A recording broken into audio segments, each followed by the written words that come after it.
Welcome to It's All Your Fault on True Story FM, the one and only podcast dedicated to helping you with the most challenging human interactions, those involving high conflict situations and maybe high conflict people. I'm Megan Hunter, and I'm here with my co-host, Bill Eddy. Hi, everybody. We are the co-founders of the High Conflict Institute and ConflictInfluencer.com, where we focus on training, consulting, coaching, classes, and educational programs and methods, all to do with high conflict. Welcome, listeners. Thank you for taking us on your run today. So, Bill, I know we've both been traveling. You were gone a couple of weeks celebrating both your anniversary, an important one with your wife, and also a big landmark birthday for her. Yeah, so yes, we had a big birthday for my wife, and then we went skiing up at Yosemite. So that was a good way to know that we're still not old yet. We won't go into details on that. And it's been a travel season. So last week I was speaking in Chicago to collaborative divorce professionals. That was a great group of people, a third of whom had seen me 9 years ago. So I guess they came back for more, and that All was right. a good Good group. sign. Beg your pardon? That's a good sign. Yes. So, and it's always interesting to me because I apologize for repeating some general topics from 9 years ago, but they said it all felt fresh. And they had still used some stuff from before. So I guess we keep adding enough that they do feel it's fresh. So that was nice. Trying to see where else we've been. Yeah. Well, in a month before we were in Hawaii, but we won't complain about that. No complaints. But yeah, so I've been traveling, but Megan, you've been traveling as well. I have. I just returned from I counted up, and it's my 20th trip to Australia, which, if Wow. you think about it, is 20 one-way flights of 14 or 15 hours each. Probably more than that, actually. Yeah. So, but I love Australia. Hi to Hillary. Hi to my friends at Job Link Plus in Tamworth, which is where I did my training. And it was all leadership development, understanding conflict and high conflict and how to keep the flame low on conflict within an organization. So had a great time. And then it was capped off with being the keynote speaker for an International Women's Day conference, which was absolutely a blast. It was so fun. And I had to go outside my comfort zone a little bit out of what I normally talk about and kind of frame it in a different way and think of it in a different way. So that was really fun and met some wonderful people there. So happy to be back. And today we're going to talk about something that's, I don't know, maybe a little controversial, maybe not, but it's worthy to be explored. In recent year, there's a lot of public discourse that's increasingly revolved around personalities who seem to generate and sustain intense conflict around themselves.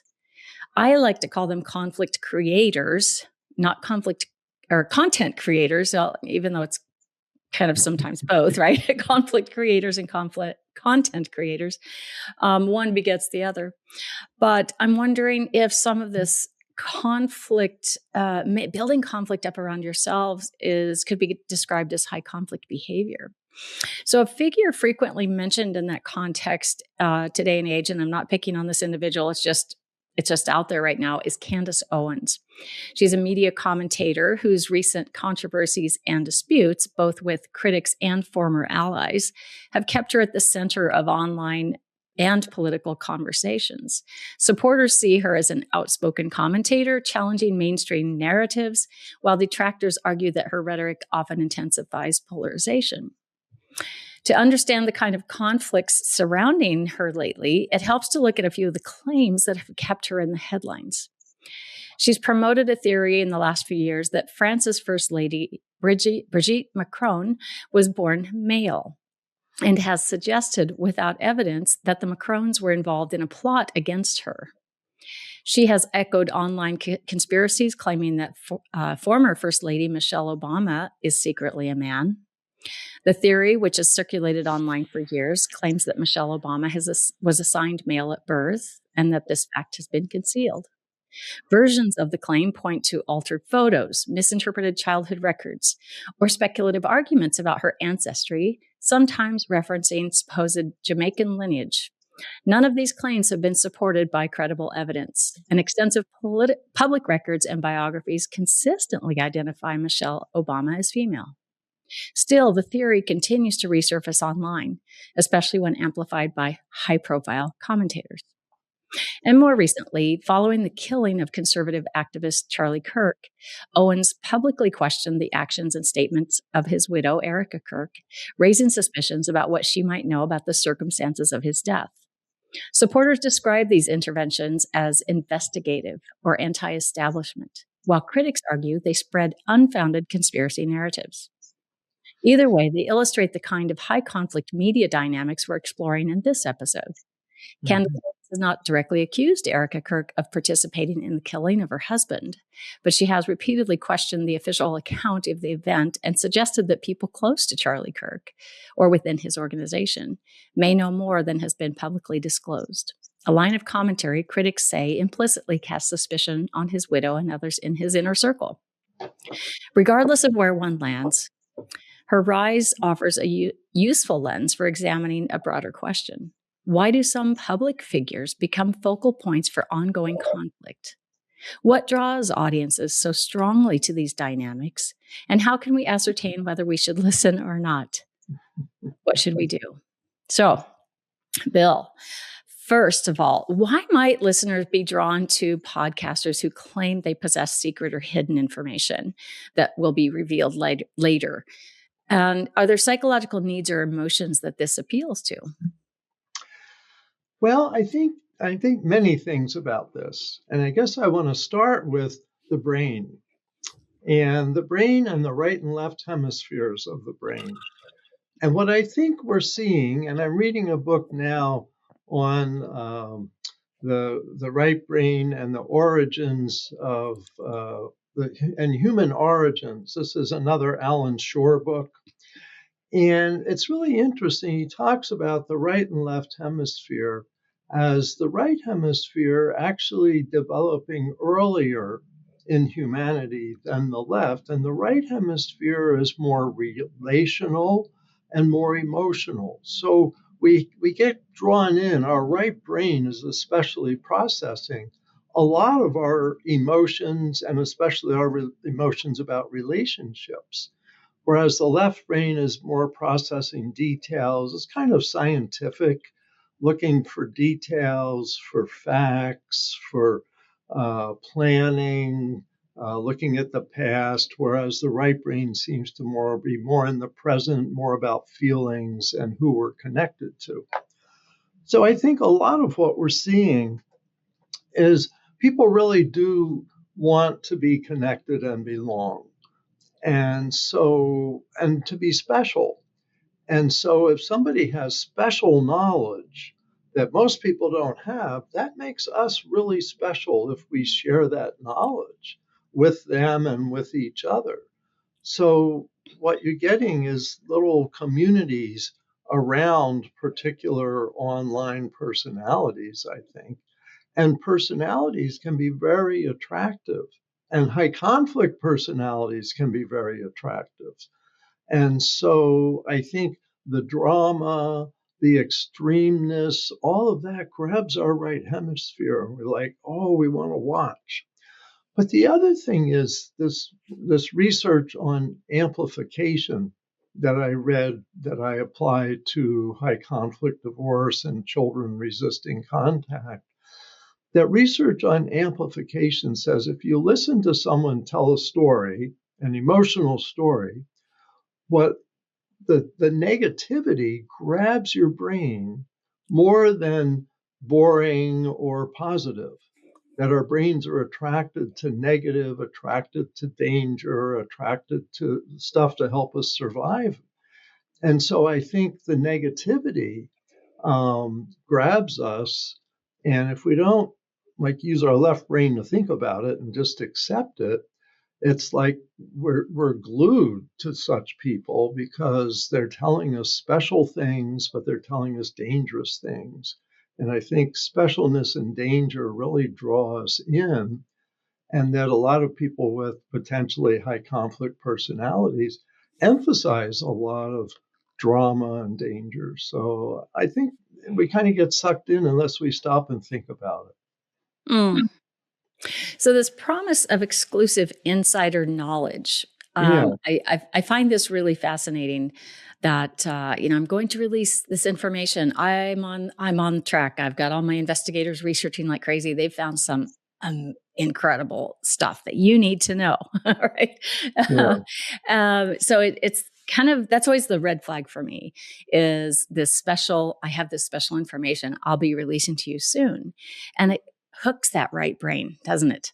And then we're in. Now we're going to dial in again to the next episode and the next and the next and check them out on social media for that bit of information. So it's just stringing it along, and you never really do get that information.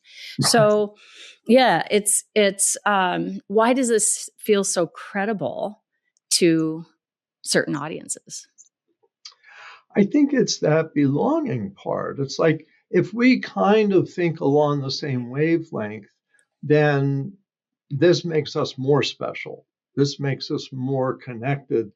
And a lot of my way of thinking of this functions like gossip. And when you gossip with your neighbors, you actually get closer to them. And I think it's a normal human characteristic that we gossip about each other, and that when we gossip about somebody else, that brings us closer together. And also we need to exchange information, like who's good at this and who's good at that. So there's a real social function for gossip.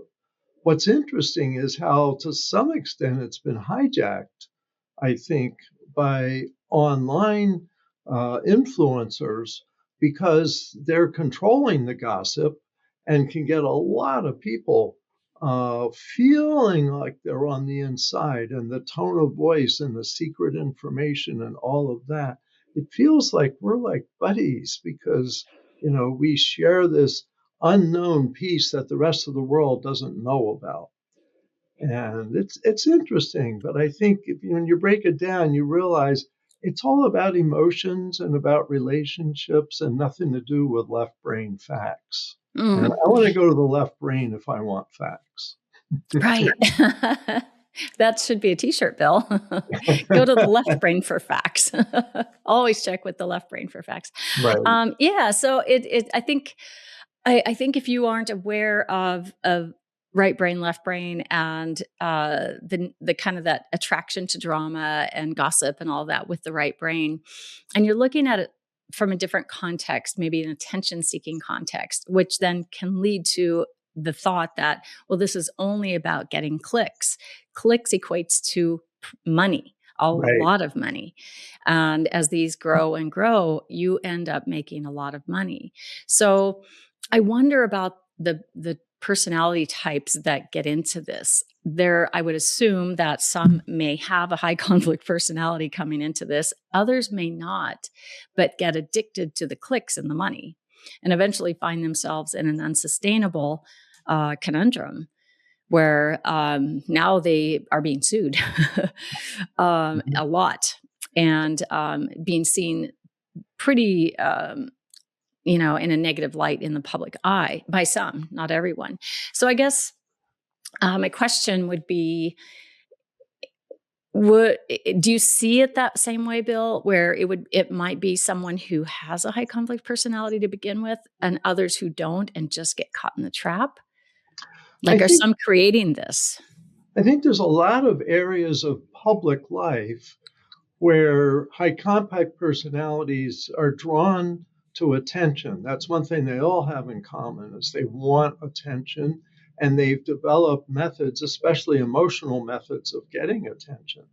And so, say you have like someone with a narcissistic personality. I'm not saying any particular folks are, but some of the narcissistic personality wants to just tell people I'm the smartest or I'm the greatest or follow me, I've got the best investment plan you've ever seen. Um, and so the narcissist is like, me, follow me. The more histrionic person is watch me. I want everyone's attention, and I think that drives a lot of influencers. Is there are people naturally wanting to draw attention, and they've learned to be tone of voice, facial expressions, all of that to be very dramatic.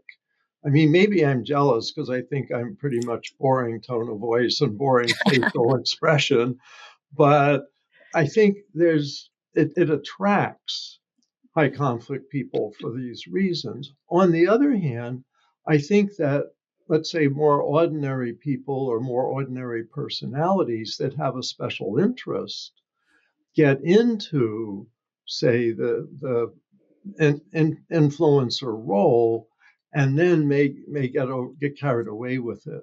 But especially, my understanding is when people suddenly make incredible amounts of money from either music or drama or on-air stuff, that it sweeps them up emotionally and they may overreach and get themselves into legal trouble.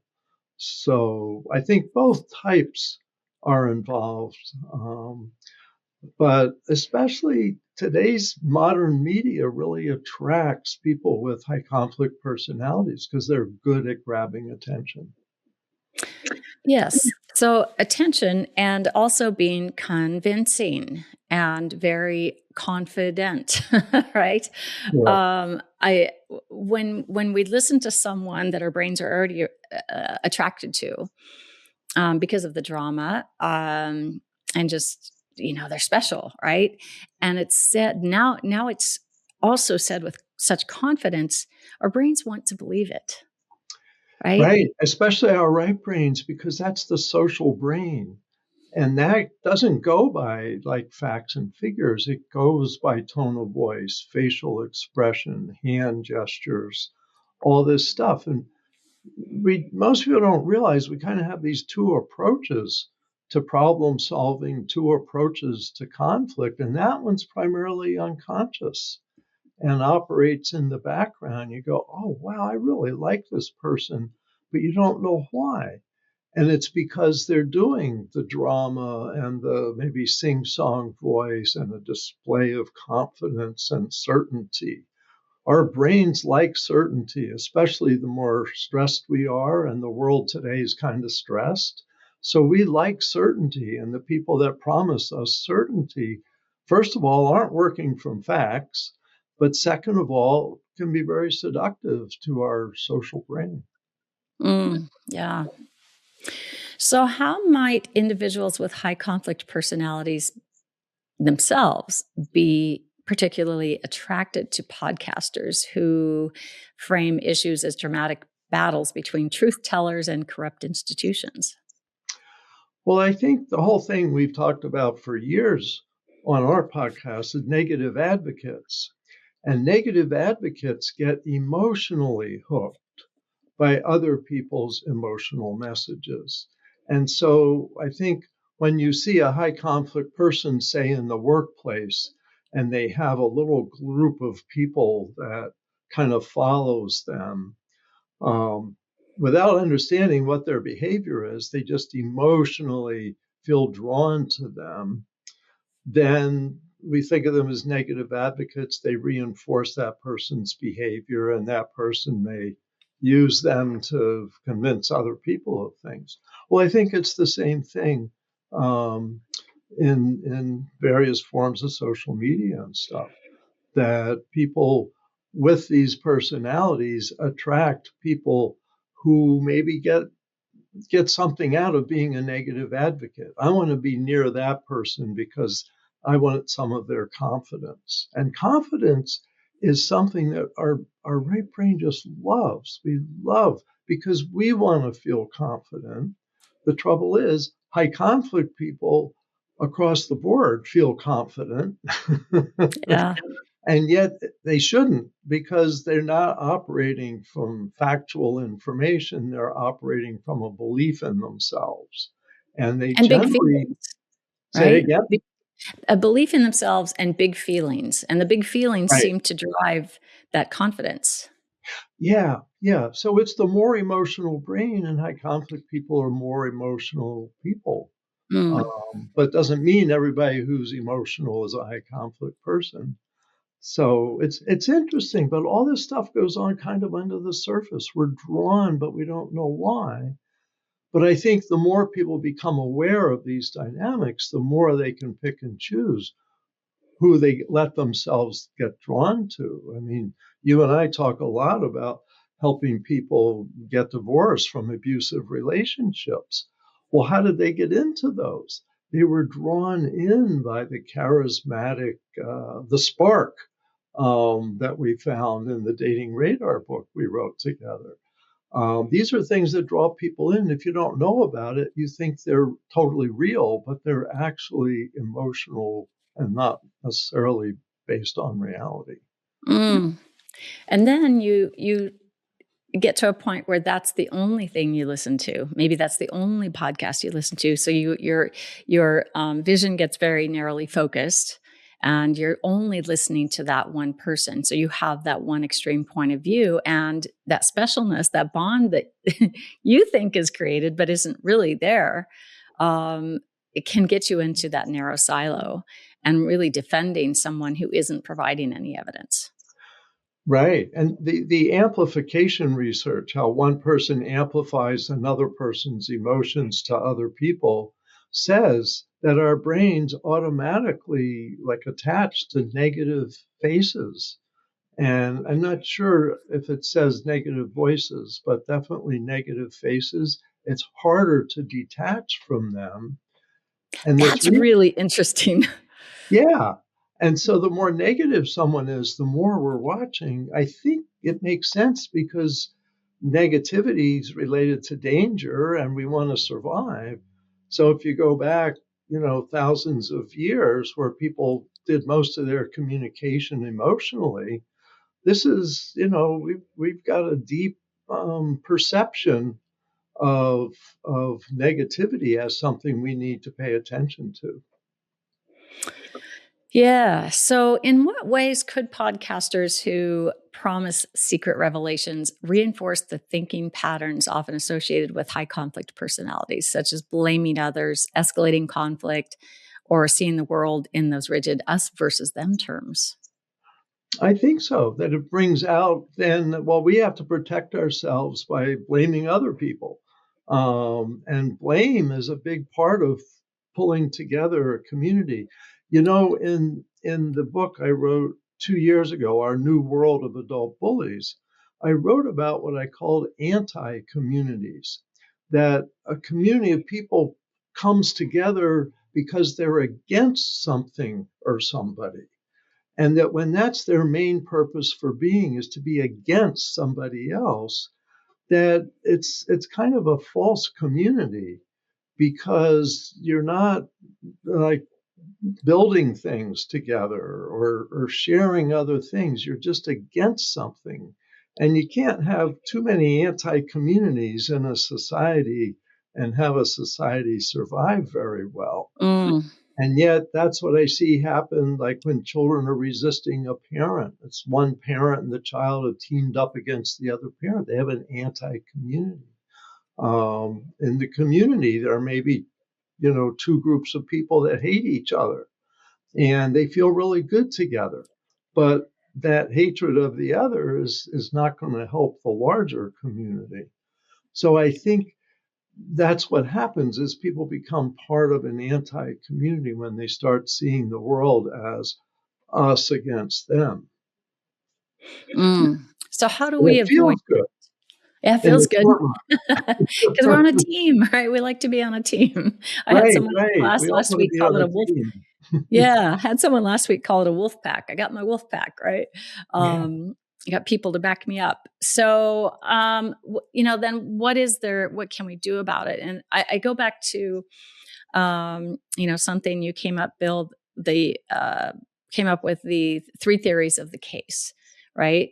It might be true. It might not be true. It might be both things, right? So in a case, a legal case, it may be when you have one person saying the other person is high conflict, it might be true. Or it might not be true. It may be the other way around, or maybe Right. both people are high conflict. So could we apply something similar in this situation for our listeners who this matters to, right? Who really care about getting to truth and not being swayed one way or the other, because I think we've all been there, right? Hmm. So how can we bust our own biases? Is there a 3 theories way to do this? Like, um, it might be true, might not be true. Is it backed up with evidence? Well, I think it's like, do we, someone says someone else is acting badly, like you said, then it's good to consider that possibility, but to always reserve judgment and say it could be the opposite is true. So I want to look for information that tells me which it is, or it could be both things are true. There's two high conflict people or something like that. And it's just having an open mind, having to keep our minds open. My father was a scientist. He was a physicist and a chemist. And I just remembered when learning this stuff in the last, 20 years, I remembered my father's voice saying, "Is that so?" And he would, and with 4 kids, and we all believed different things and heard different things during the day. And we say, "Did you know such and such?" He says, "Is that so?" Like, Hmm. we really need to look into whether that's really so or not. And I always liked that it was just, you know, reserving some judgment to not just jump to conclusions. But the other thing is to look at several sources of information. Is that true? Will someone else say that? And I know sometimes I hear stories where people tell me things, especially high conflict people, maybe clients or maybe the other side in a legal case, where they say something and I go, "Oh, that's so disappointing." And then I go, "You know what? I'm going to check with the other person they're talking about and see what they really said." And I've had cases where people say, "Bill, you know what so and so said about you?" And I think it's to get me upset. And it's like, "No, I don't. What'd they say about me?" "Oh, okay, thanks." And then I'm going to go to so and so and find out, "Were you talking about me the other day? What did you say?" "Well, I just want you to know someone interpreted it the opposite of what you said." So check things out and listen to more than one source for information. I think those are the things to really help not jump to conclusions like you're talking about. Mm. And I wonder if we could put AI to good use and have ask AI uh, to challenge you on what you've heard. What is the opposite side of things? I think you can do that quickly now with AI, of course. So it may be a good use of AI. I know you probably aren't a huge fan of that yourself, Bill, but No, but I did use it. I used it an hour ago to get a summary of something. So look at I you do I do entering use the it, AI age. but I'm still an AI skeptic. And I think the use is to get an idea and then to look deeper into it, but not assume what AI is telling you is accurate. And I'll give you a quick example. So, AI took our BIF method and doesn't always say where it came from. Mm. And so um, I used Word Copilot to say, what would a BIF response for this be? They gave me a BIF response, and I said, "Where did the BIF method come from?" Because they didn't mention my name. And they said, "Oh, well, Bill Eddy with High Conflict Institute." Oh, okay, good. But what I found is that they don't. That they I then asked, "What are the 10 questions that Bill Eddy says to ask yourself about a draft BIF response. And for people that don't know, BIF is brief, informative, friendly, and firm. It's a method of responding to emails, texts, letters, etc.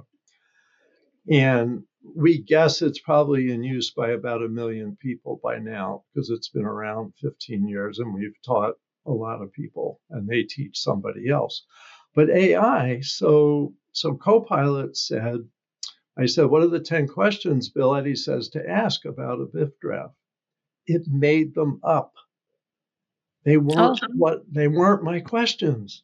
Yeah. They had stolen the method from the first edition of the first BIF book before I put the 10 questions in the second edition. So AI didn't know, or Copilot didn't know about the 10 questions, but it just made them up.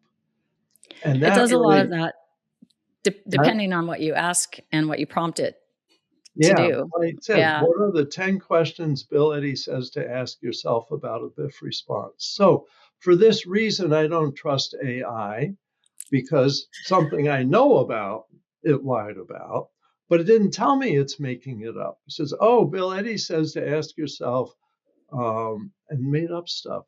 It's Okay. kind of Yeah. along the lines, but wasn't me. Yeah. And What would you have- there's built-in things to each of the different versions of AI. So there's a lot of things to be worked out, I'm sure. So if you want to know about BIF, come to our website. We'll tell you all about BIF That's and where to buy a book. go. Go Yes. to the source. Go to the source.